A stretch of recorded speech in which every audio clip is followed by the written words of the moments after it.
esas arquitecturas modernas de Guayaquil se han alterado sin ningún tipo de rubor. Cada vez veo que en nombre del desarrollo se hacen cosas absurdas. Lo que sí puedo decir es que si hay miedo, pues.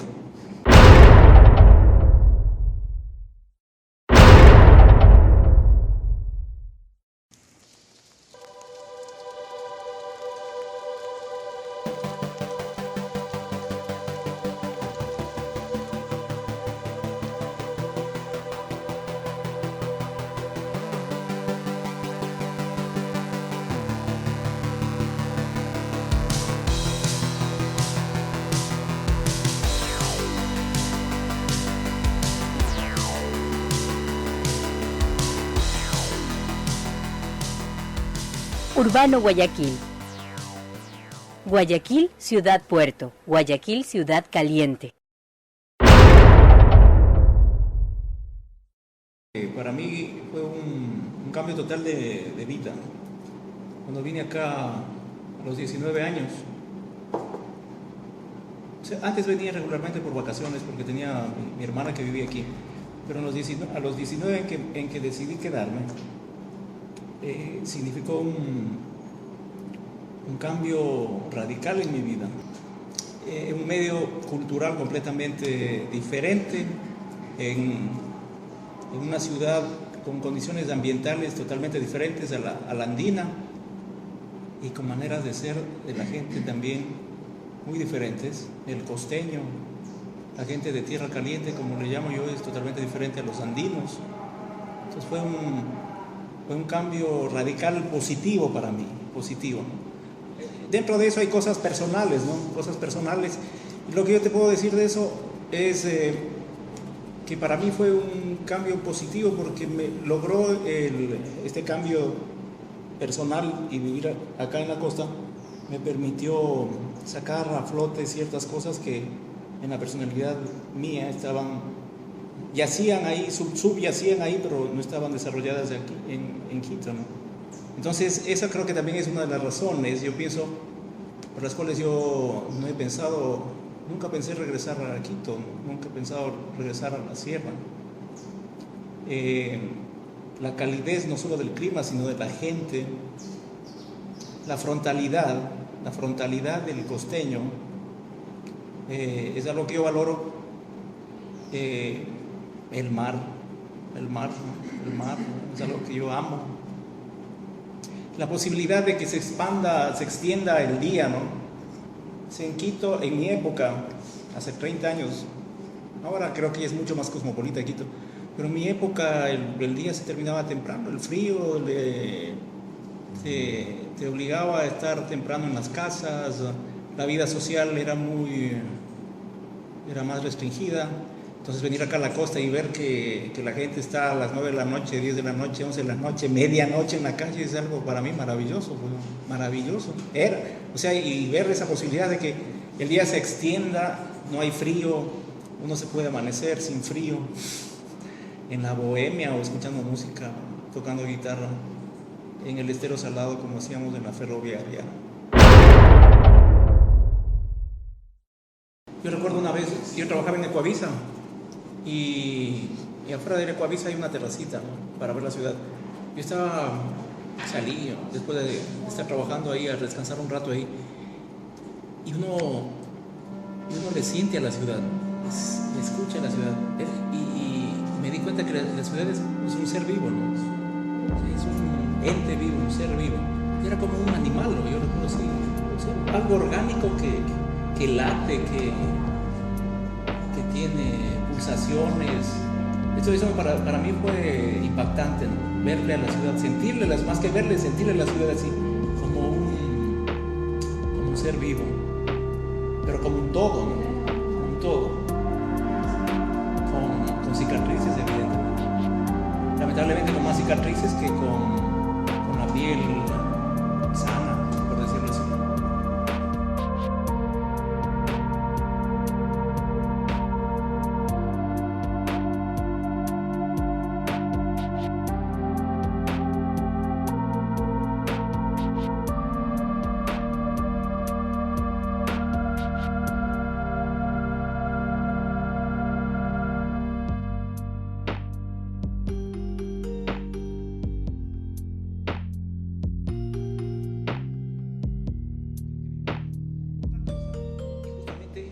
ahora en la mañana, en la oficina de una persona con la cual estaba reunido, vi una foto del centro de Guayaquil.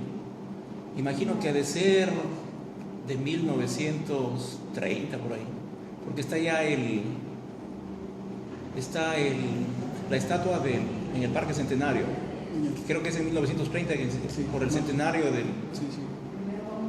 Y veo todo ese centro de Guayaquil con unas casas de madera, con teja, con un decorado, con una filigrana en las fachadas. Impresionante, ¿no? Impresionante. Y siempre que veo eso me he preguntado qué hubiera pasado si es que... Estamos hablando después del famoso incendio de 1895, ¿no? ¿Qué hubiera pasado si Guayaquil hubiera conservado ese casco histórico así como está? La mejor arquitectura de madera del Pacífico Sur, del Pacífico, creo yo. O sea, si eso se hubiera conservado, si ya el advenimiento de lo, entre comillas, moderno, del desarrollo, nivel de construcción y de arquitectura, se hubiera dado tal vez en otro lado, en otro lado de la ciudad, y preservar eso de ahí, sería uno de los cascos más hermosos de la arquitectura tropical, de las ciudades de tierra caliente, ¿no? Entonces, los soportales, que es una característica de Guayaquil, del centro de Guayaquil, los portales, eso debió haber sido hermoso, y siempre digo, vivir esa época en que no había aire acondicionado, pero había toda esa arquitectura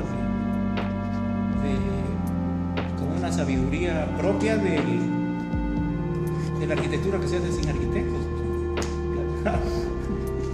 de la arquitectura que se hace sin arquitectos. Alguna vez el maestro Foto Vivas decía eso siempre, ¿no? La arquitectura más sabia es la arquitectura popular, ¿no?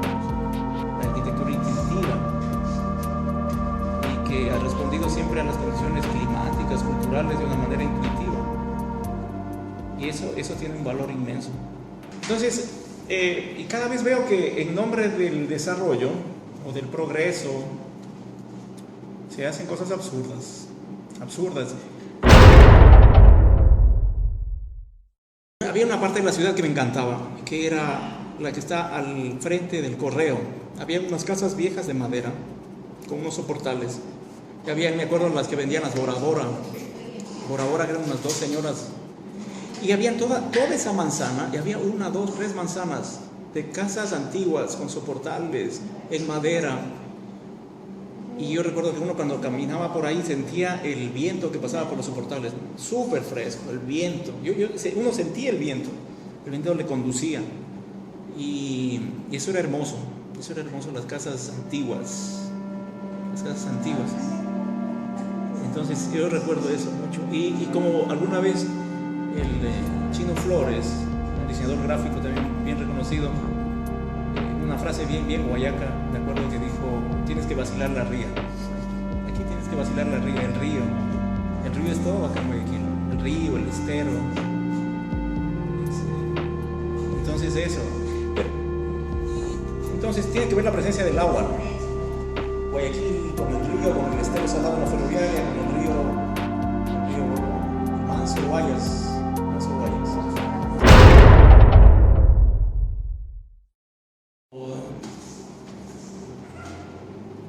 Sí, no soy optimista. De lo que he leído de las autoridades, ahora se están terminando los planes de ordenamiento territorial, justamente pasado mañana, el 15, los planes de ordenamiento territorial de los cantones, ¿no? El de Guayaquil, ojalá se pueda leer, ¿no? Para saber cuáles son los principales problemas, cuáles son las soluciones a esos problemas que el municipio, que el GAT municipal ha diagnosticado, y cuáles son las soluciones, pero nadie sabe. Esperemos saber pronto. Ese ejercicio del poder muy vertical es un ejercicio que solo se queda en obras físicas, pero estamos hablando de otra cosa, de que debe haber una planificación del territorio, dentro de eso de la parte urbana, también de la parte rural, que va más allá de hacer proyectos de regeneración urbana, sino de pensar cómo debería ser esta ciudad, cómo le vemos a Guayaquil en los próximos 30 años. En 30 años, ¿cómo va a ser esta ciudad? A ver, si sigue esta lógica como está ahora, si siguen con estas acciones como están ahora, en 30 años, ¿cómo va a ser esta ciudad? Deberían pensar que reflexionar sobre los problemas, ¿no? Y eso hay muy poco, ¿no? No digo que no hay, sí. Entiendo que el Expreso estaba haciendo el año pasado unas mesas redondas sobre el Guayaquil del siglo XXI, el Guayaquil metropolitano. Las facultades de arquitectura no he escuchado nada. ¿Qué es posible de lo que se pueda? ¿Qué es posible en base a argumentos técnicos, argumentos científicos, por un lado, pero por otro lado también la intuición, lo que tú decías, la intuición, la persona, la gente que vive la ciudad, que es sabia intuitivamente, también tiene algo que aportar, ¿no? Entonces, es combinar lo racional con lo intuitivo, pero no hay espacios, ¿no? Hay espacios de encuentro de eso, hay espacios de debate, hay espacios de reflexión, no hay. Yo en los 80, a finales de los 80, en los 90 había. No hay espacios de debate, no hay medios, no hay revistas ni de las facultades de arquitectura, ni del Colegio de Arquitectos, que reflexionen sobre el tema. Los periódicos antes también eran temas de reflexión. Recuerdo el diario Hoy en los 90, el Expreso, que me parece que es el mejor diario, hace esfuerzos sobre eso, he leído. Y la academia, pues básicamente la academia. Pero el asunto de la ciudad, lo que pasa con la ciudad y con cualquier ciudad, es un asunto del poder. O sea, es quién detente el poder en la ciudad para tomar decisiones. Y si ese ejercicio del poder es un ejercicio de poder autoritario o tiene un ejercicio del poder más democrático, más participativo. Y bueno, Guayaquil me parece que es evidentemente existe un ejercicio del poder autoritario, impuesto, que no es participativo y es represivo. Se debería emitir unas opiniones críticas sobre la ciudad, sobre lo que se hace en la ciudad, sin miedo. Pero lo que sí puedo decir es que si hay miedo, pues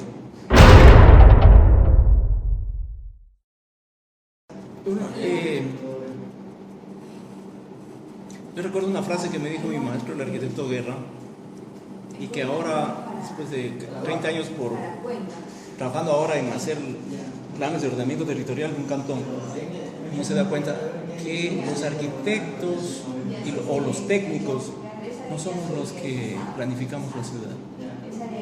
No, cero, nada. Los que toman las decisiones no son los técnicos.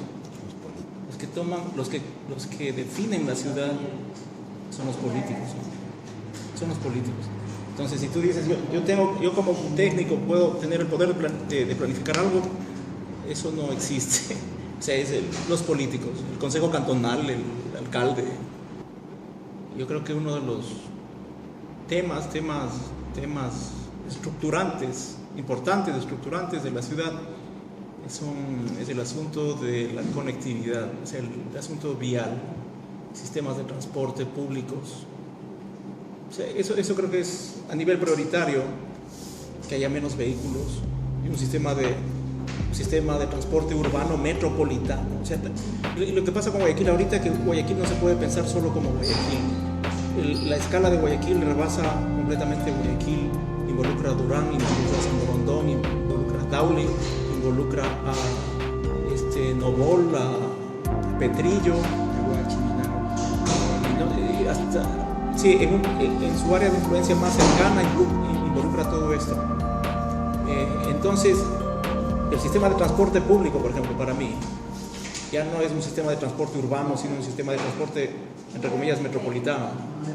O sea, debe estar pensado y estructurado involucrando a toda esta mancha conurbada de Guayaquil para que funcione y para que realmente responda a las necesidades actuales y de futuro. Estamos hablando de futuro, unos 25 o 30 años.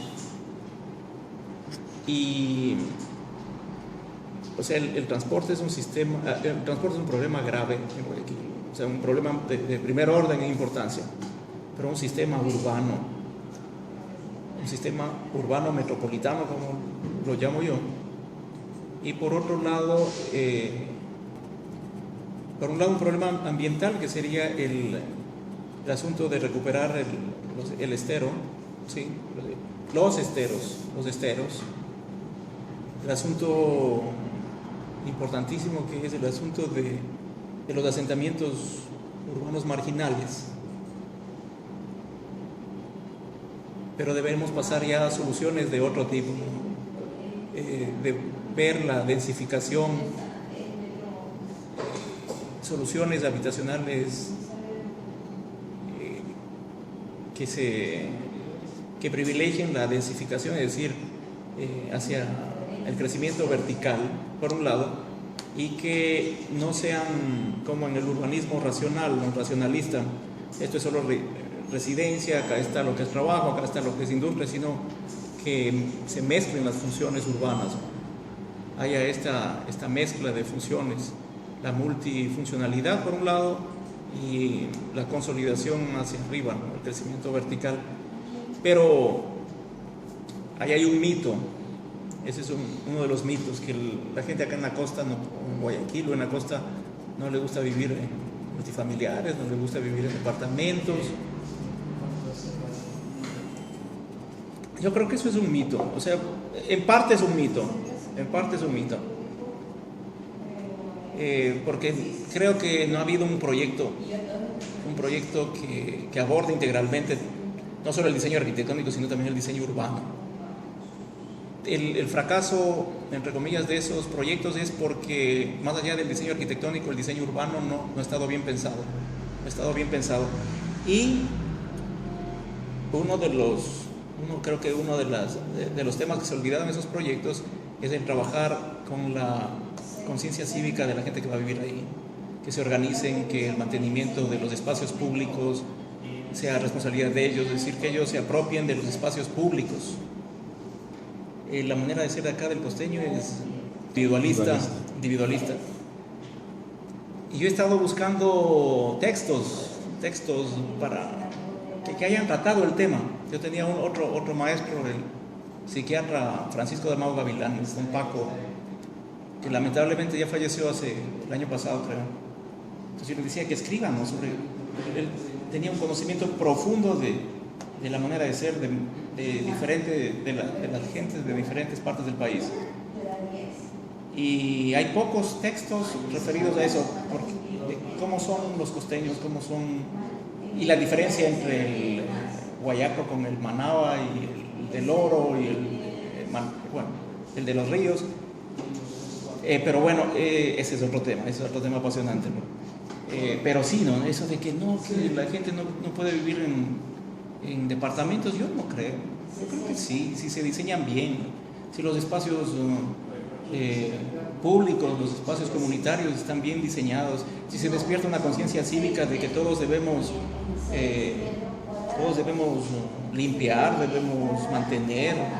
Ahora, eso significa un trabajo social sostenido.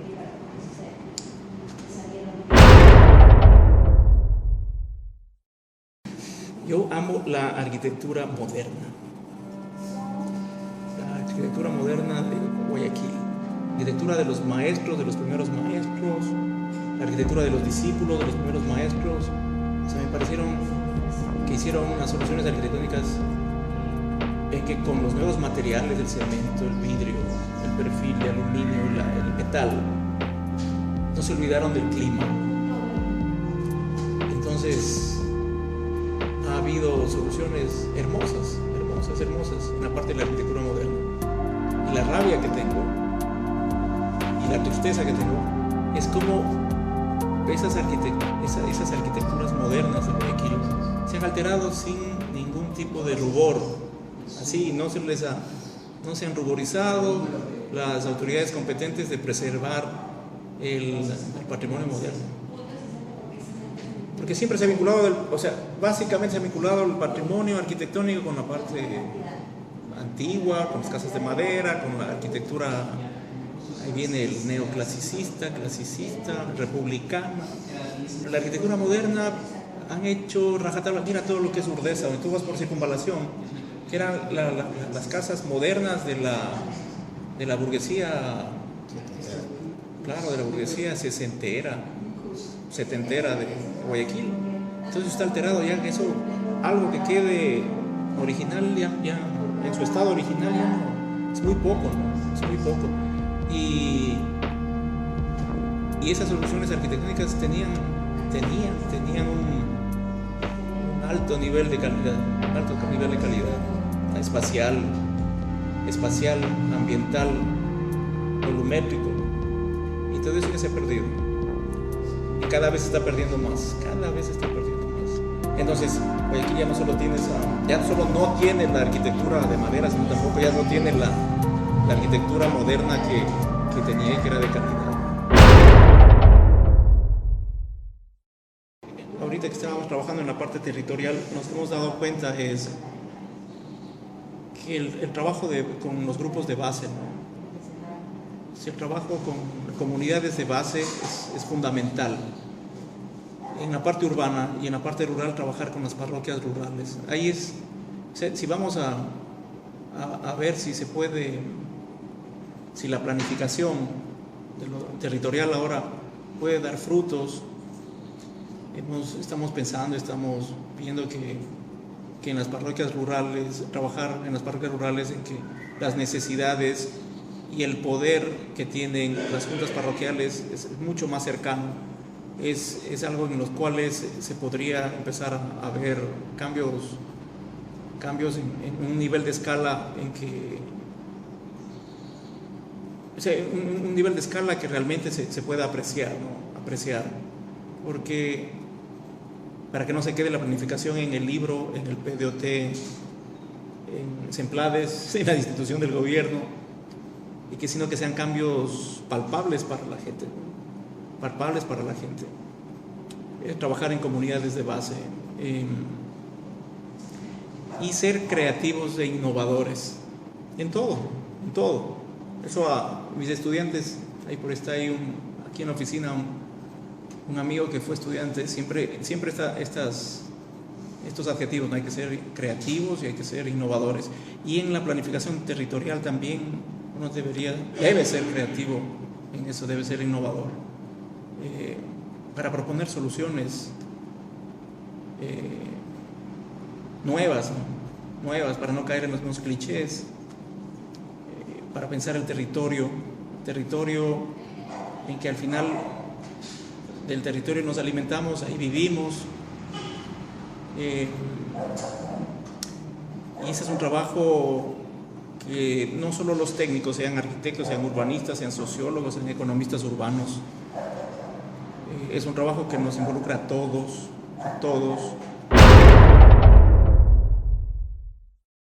Siempre he querido preguntarle a Jorge Martillo, al cronista, ¿cómo? Sí, eso al conde, famoso conde. Yo te preguntaría, Jorge, desde tu sensibilidad, ¿cómo le ves al Guayaquil actual del siglo XXI, del 2015? Si todavía tiene rezagos de ese pasado, de tus crónicas en los 90, la Guayaquil City, me acuerdo que había una crónica famosa tuya, ¿no? O sea, ¿cómo le sientes al Guayaquil del 2015? ¿Y cómo le ves al Guayaquil a futuro? Me interesaría saber cómo le ve él, que para mí es el cronista cronista no popular, cronista urbano de Guayaquil. Jorge Martillo Monserrat.